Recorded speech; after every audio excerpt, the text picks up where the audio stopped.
Welcome students. See the next type of examples. तर आणखी काय उदाहरणं बघू which are again interesting. तर काल आपण 8 उदाहरणापर्यंत आलतो cos raised to 7x बरोबर. तर see that ninth example. तर observe here. हां बघा. तर I equal to integral of tan of 3x. Observe here. Into tan of 2x into tan of x dx. बघा. तर this type of that example is there. आणि मग in this case that product we do not know. म्हणजे गुणाकाराची दोन पदांच्या गुणाकाराचंच method आपल्याकडे नाही. इथं तर 3 पार्ट्स आहेत. परंतु there is a something relation between that. आणि इथं 3x आहे 2x आहे. याचा अर्थ आपल्याकडे tan of 5x एक्सपान्शन उपयोगात आणणार. तर उदाहरण तेच असतं, परंतु आपण थोडंसं त्याच्याबद्दल विचार करायला हवा.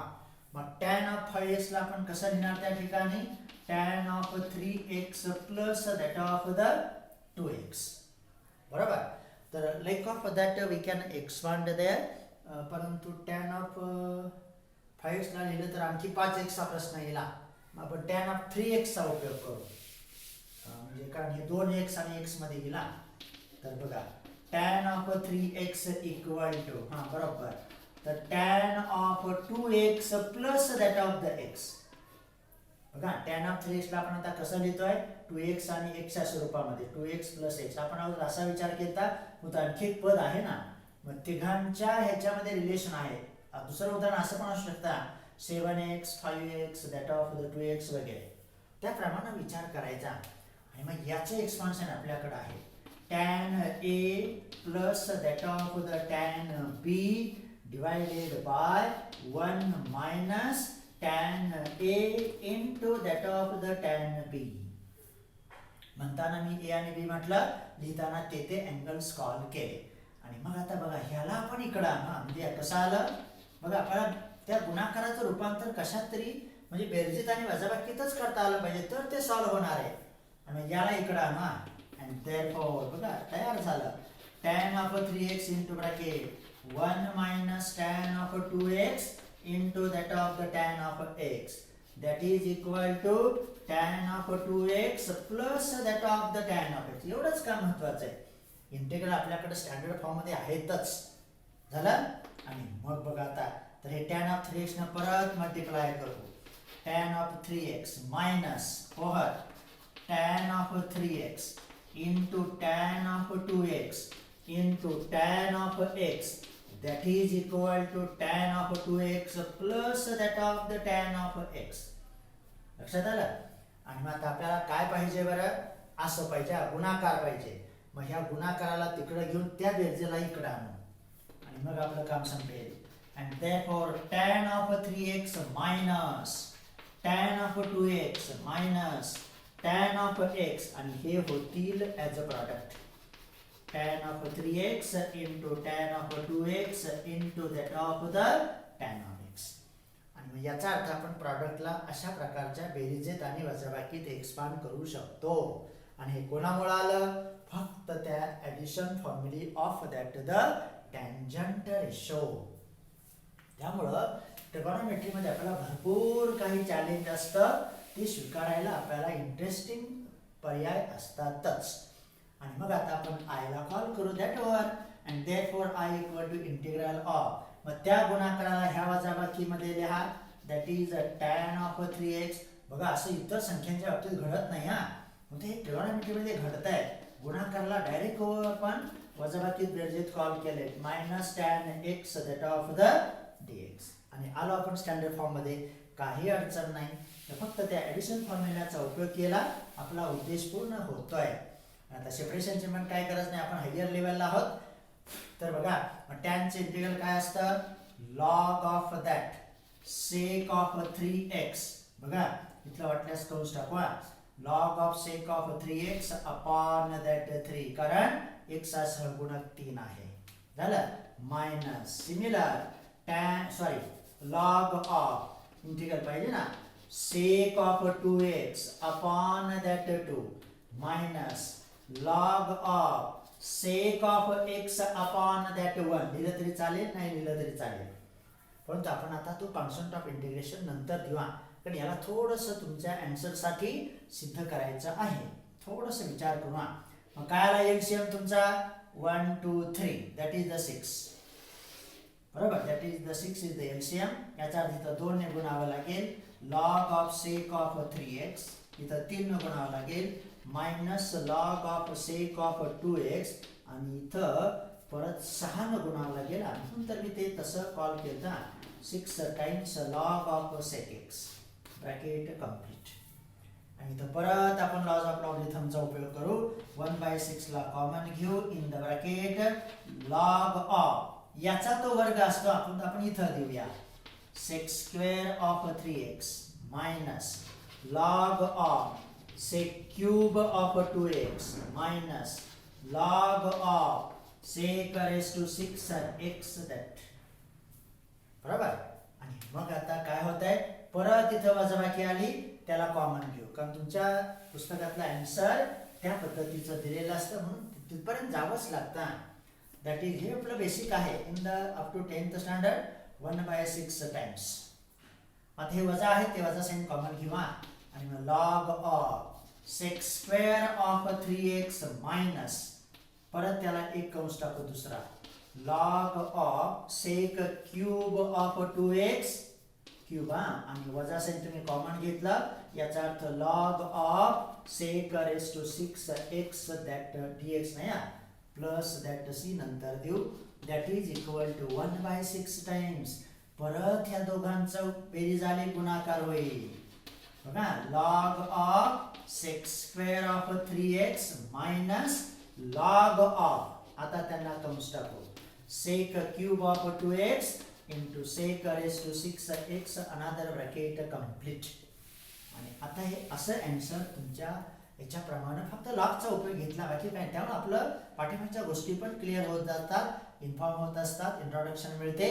आणि मग आता प्रश्न मिटला, आणि 1/6 टाइम्स परत वजाबाकी आली, भागाकार करू आणि आन्सर असं देऊ, sec square of 3x divided by sec cube of 2x into sec raised to 6x that becomes the clear answer. आणि कॉन्स्टंट ऑफ इंटिग्रेशन द्या, नाहीतर एक मार्क तुमचा जातो.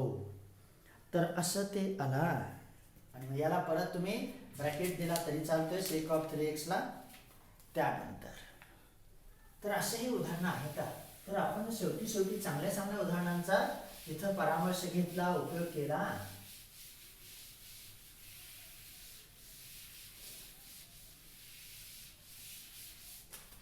झालं बघा. तर 10th type I equal to integral of sin raised to 5x similar into cos raised to 8x that of the dx.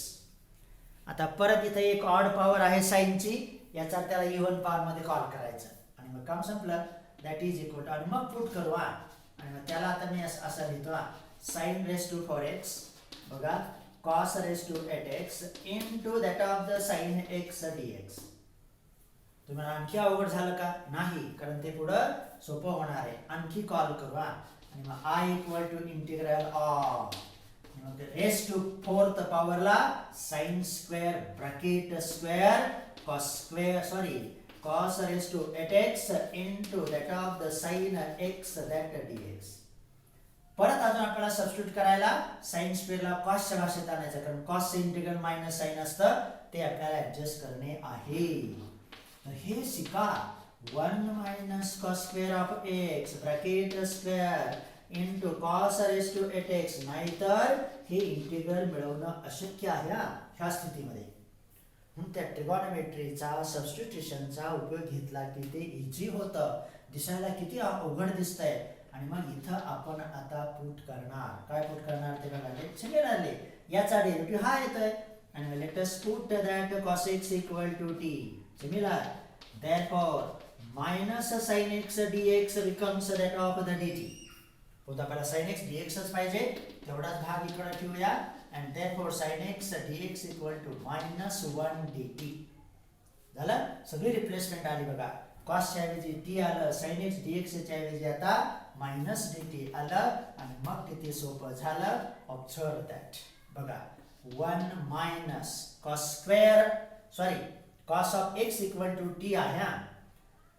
cos of x equal to t, तर इथं काय ना तुमचं t स्क्वेअर, त्याचा स्क्वेअर t रेस टू 8, आणि मग इथं आलं तुमचं dt, आणि मायनस साइन आपण इकडे देऊ. तर like of that we can try. आणि मग आता आपण त्याचा विचार करा. आता काय अडचण नाही. That is equal to minus that integral of, मग याचा वर्ग करायचा आहे. 1 मायनस त्या दोघांच्या गुणाकाराची दुप्पट, आणि त्याचा square t raise to 4, that is t raise to 8 that of the dt. आता आपण कितीही मिळू शकतो, याचा काही प्रश्न नाही. दॅट इज इक्वल टू, मग आता काय घडतंय बरं, या ठिकाणी एक मिनिट, t रेस टू 4 आणि t रेस टू 8 बरोबर मिळतंय. पण त्यांनी आता इथं मायनस साइन आपण अब्सॉर्ब करू, किंवा पुढच्या स्टेपला देऊ. मायनस अगोदर गुणाकार करू. t raise to 8 minus that 2 times t raised to 10 plus that t raised to 12 that of the dt. आला. त्यानंतर आता dt आले, मायनस साइन आपण शेवटीच घेऊ, काही अडचण नाही. दॅट इज इक्वल टू, बघा आता इंटिग्रल घेऊ. मायनस दॅट, काही अडचण नाही. t raise to 9/9 minus that 2 times t raise to 11/11 minus that t raised to 13/13 bracket complete plus that c. आणि मग आता मायनस साइन आपण इनसाइड घेऊ. cos t च्या ऐवजी cos रिप्लेस करू. तर असे हे उदाहरण सबस्टिट्यूशन मुळे किती सोपे झाले बघा. दॅट इज इक्वल टू, आता मायनस साइन याचा अर्थ हे पहिल्या टर्मला ते पॉझिटिव्ह साइन देऊ, मग हे वजा टर्म झाली पॉझिटिव्ह t रेस टू 11/11, हे पण प्लस झाले t रेस टू 13/13, परंतु प्लस हे झाले minus t raise to 9/9 plus that c. आणि मग आता तुमचं बरोबर मिळत आहे. तर कॉसचा डेरिव्हेटिव्ह काय आला, minus sign 1 minus t square t raised to 8 minus 2 times that. एक minute, t raised to 8 minus t raised to 10 t raised to 11 minus that t raised to 9. तर काय झालं बरं, हां बरोबर येत आहे, काय प्रश्न नाही. तरी थोडंसं मला शंका येते इथं. t raised to 11 t raised to 8 minus 2 times t raised to 10, मग हे आले t raised to 9/9 minus that, परत हे इथं मिस्टेक आहे. हे साइन नाही ना बदलणार, हे प्लसच राहणार बघा. t raised to 9 minus that 2 times t raised to 11/11 plus that t raised to 13/13. मग आता हे मायनसचे प्लस होतील, हे झाले प्लस, परंतु हे मात्र होतील मायनसच. तर म्हणून तर थोडी शंका आली, म्हणून मी ते ऑब्झर्व केलं. आणि मग आता देऊन टाका. That is equal to 2 times cos raised to 11x/11 मायनस that is cos raised to 13x/13 minus cos raised to 9x/9 plus that c. वाटल्यास ही टर्म तुम्ही इकडे लिहिली तरी काही हरकत नाही, कारण ते आपण साइन बदलणार नाही. तर असे हे उदाहरण आहेत. तर वेल एक्झाम्पल्स दीज आर. तर मिस्टेक कधी कधी लक्षात येत नाही, त्यामुळं तुम्ही पण थोडं लक्ष ठेवणं गरजेचंच आहे. परंतु लगेच थोडं शंका येतेच. झालं. त्यानंतर बघा आता 11 i इक्वल टू, इथं काय अडचण आहे, सबस्टिट्यूशन लगेच लक्षात येतं.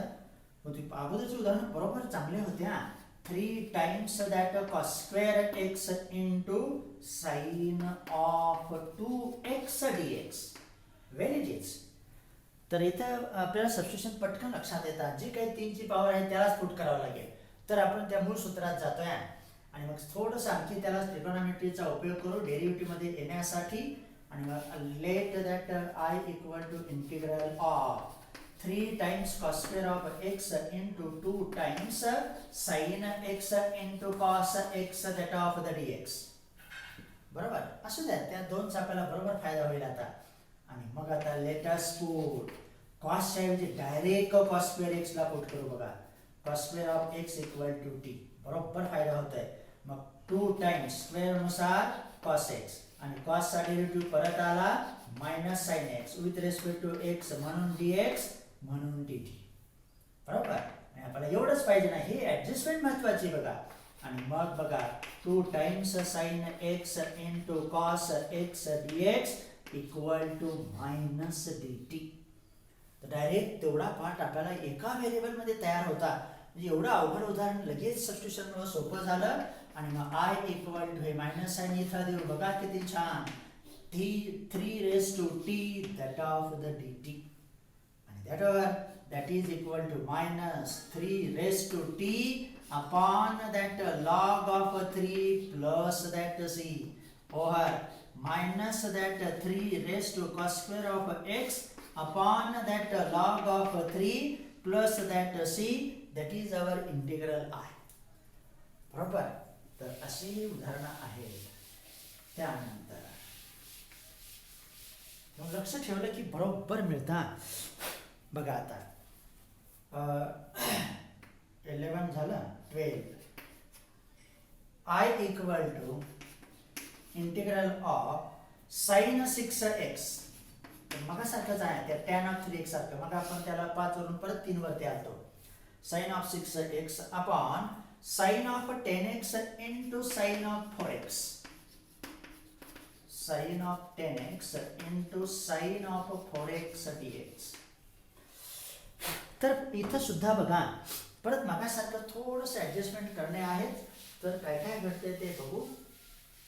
मग आता या ठिकाणी आता observe the angles first of all.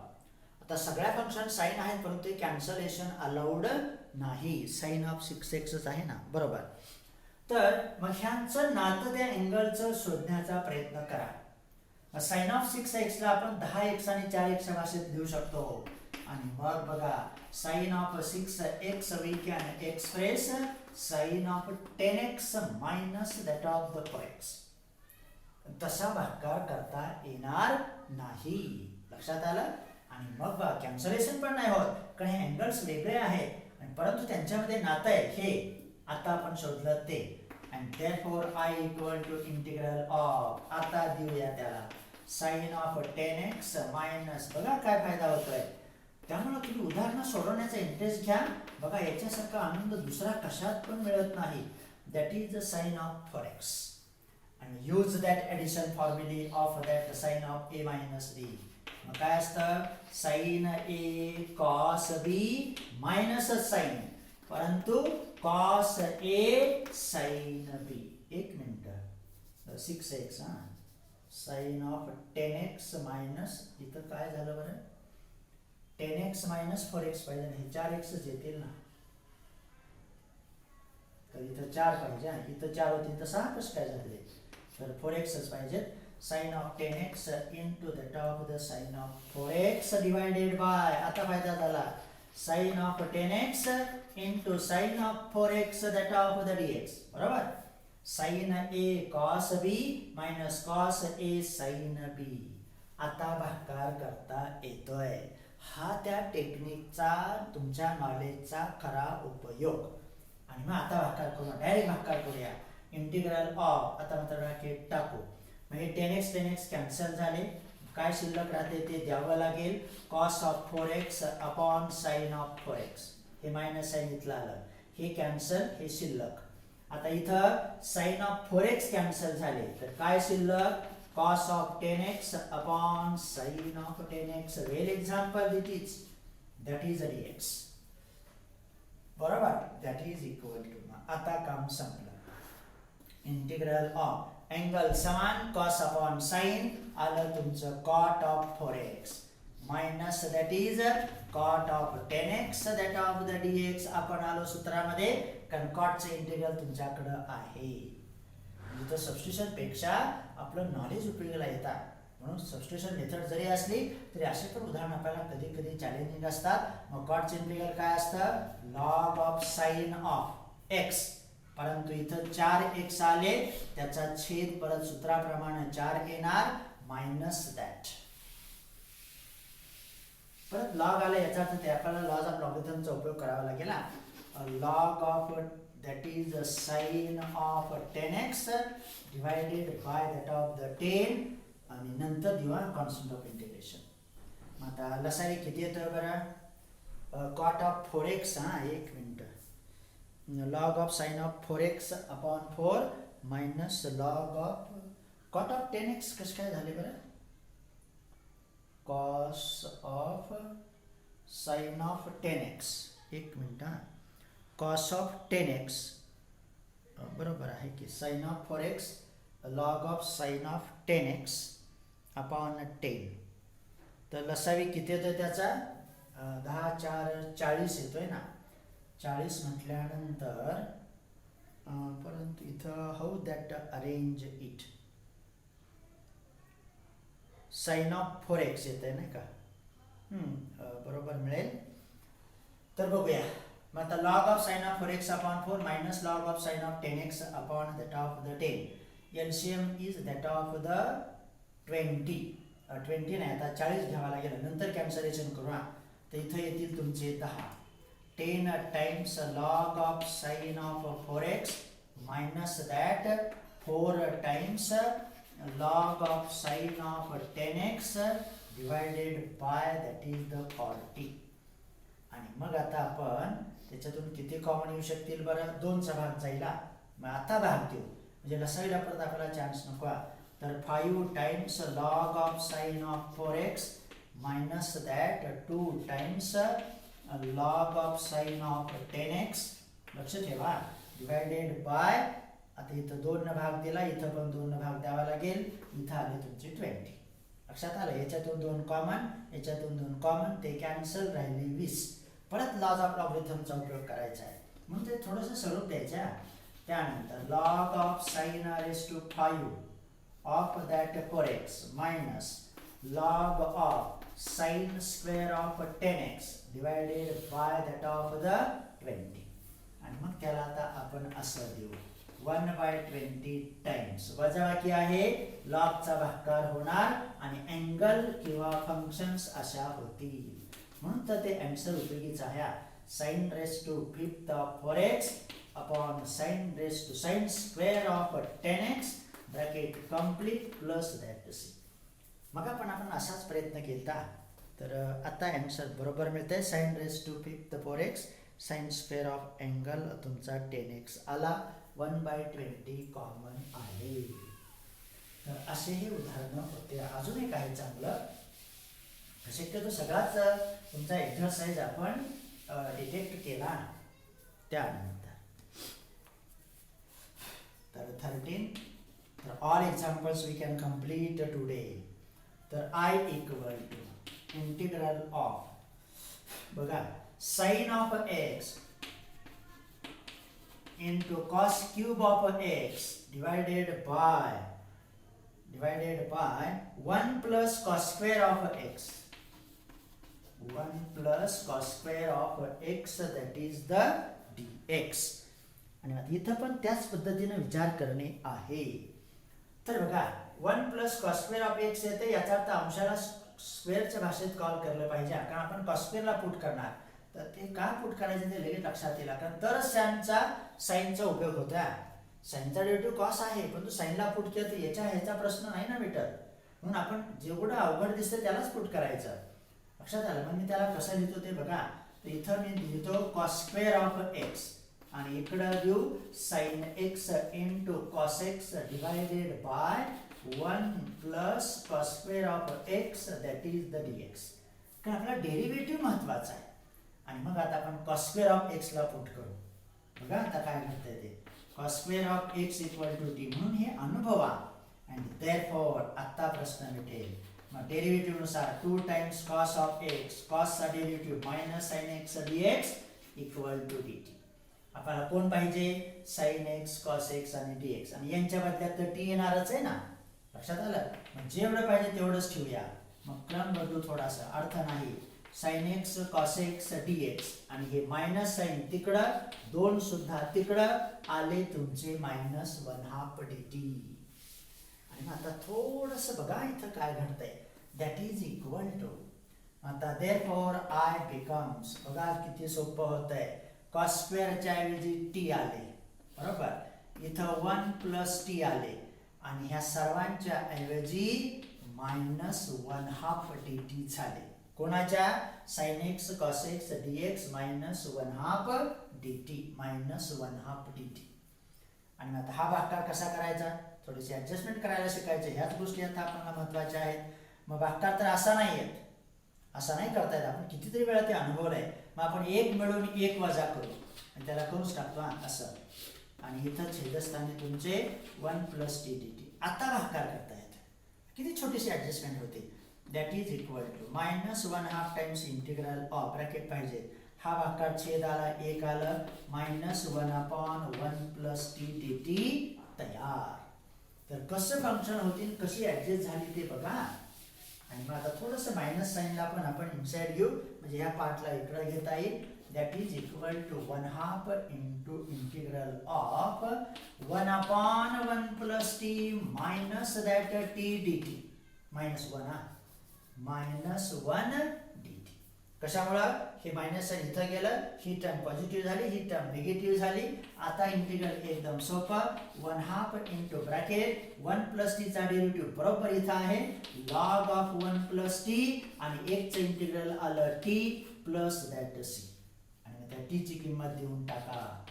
1/2 into bracket log of 1 + cos square of x, इथंच तो कंस पूर्ण होतोय म्हणून मी व्यवस्थित कॉल करतोय, minus that cos square of x bracket complete plus that c. लक्षात आलं? तर असे हे चांगले चांगले उदाहरणं. आता पुढं काही त्याचं होणार नाही सिम्प्लिफिकेशन, इथं काही लॉग नाही, लॉग असतं तर मग आपण विचार केला असता. तर असे ते उदाहरणं सर्व प्रकारचे, all of these examples we can try in that well and broad exercise.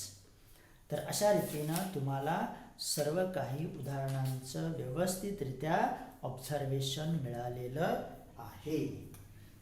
झालं?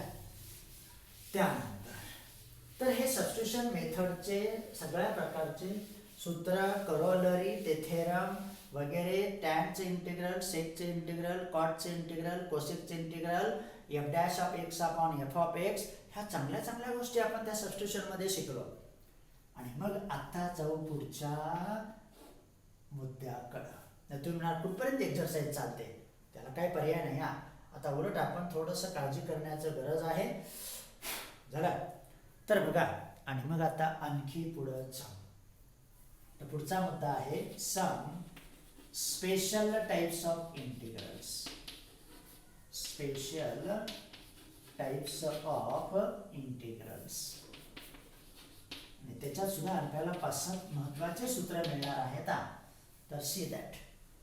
मग आतापर्यंत आपण एका करोलरीचा जास्त उपयोग घेतला त्या उदाहरणामध्ये. कसा? f'(x) अपॉन f(x) dx, त्याचं इंटिग्रल येत होतं log of f(x) plus that of the c. बाकीचे तर आहेतच आपल्याकडे, त्या करोलरी महत्वाच्या आहेत, ते इंटिग्रेशन बाय सबस्टिट्यूशन ह्या थेरम नंतर. आणि मग आपण सबस्टिट्यूशन मध्ये कधी कधी ट्रिगोनॉमेट्री असेल तर सबस्टिट्यूशनची गरज नाही भासली, कधी कधी त्या ट्रिगोनॉमेट्रीच्या फंक्शनलाच आपण पुट केलं आत्ताच्या उदाहरणाप्रमाणे किंवा पाठीमागच्या प्रकारामध्ये. आता हे स्पेशल टाइप्स ऑफ इंटिग्रल हे आपणाला we have to get that the integrals about that of the quadratic function, म्हणजे जे वर्ग समीकरणाच्या फंक्शन्स असतात त्यांचे इंटिग्रल मिळवण्यासाठी आपणाला ह्या ठराविक स्पेशल टाइपच्या इंटिग्रलचा उपयोग करणे आहे. आणि मग त्या स्पेशल टाइपचे इंटिग्रल मिळवण्यासाठी first we have to know some expressions or that the functions and their respective substitutions. म्हणजे आपण आता सबस्टिट्यूशन मेथडमध्ये आहोत, तेव्हा अगोदर त्या प्रकारचे फंक्शन असेल किंवा त्या प्रकारचं एक्सप्रेशन असेल तर त्याला सबस्टिट्यूशन योग्य असं कोणतं हे आता विचारात घ्यायचंय. आणि मग consider that of the table of that substitution as expression. बघा, एक्सप्रेशन ऑर फंक्शन दोन्ही दिवा आणि त्याचं सबस्टिट्यूशन काय येते ते बघायचं. सबस्टिट्यूशन. आता एक्सप्रेशन घेऊ सुरुवातीचं ए स्क्वेअर मायनस एक्स स्क्वेअर. बघा वजाबाकीचं घेतोय आपण. किंवा त्यावेळेस त्याची फंक्शन असणार वर्गमुळामध्ये, त्याचीच असणार हा. तुमच्या पुस्तकात एवढं दिले, मी त्याच्यात थोडंसं भर टाकले, लक्षात आलं, पण अर्थ नाही बदलत.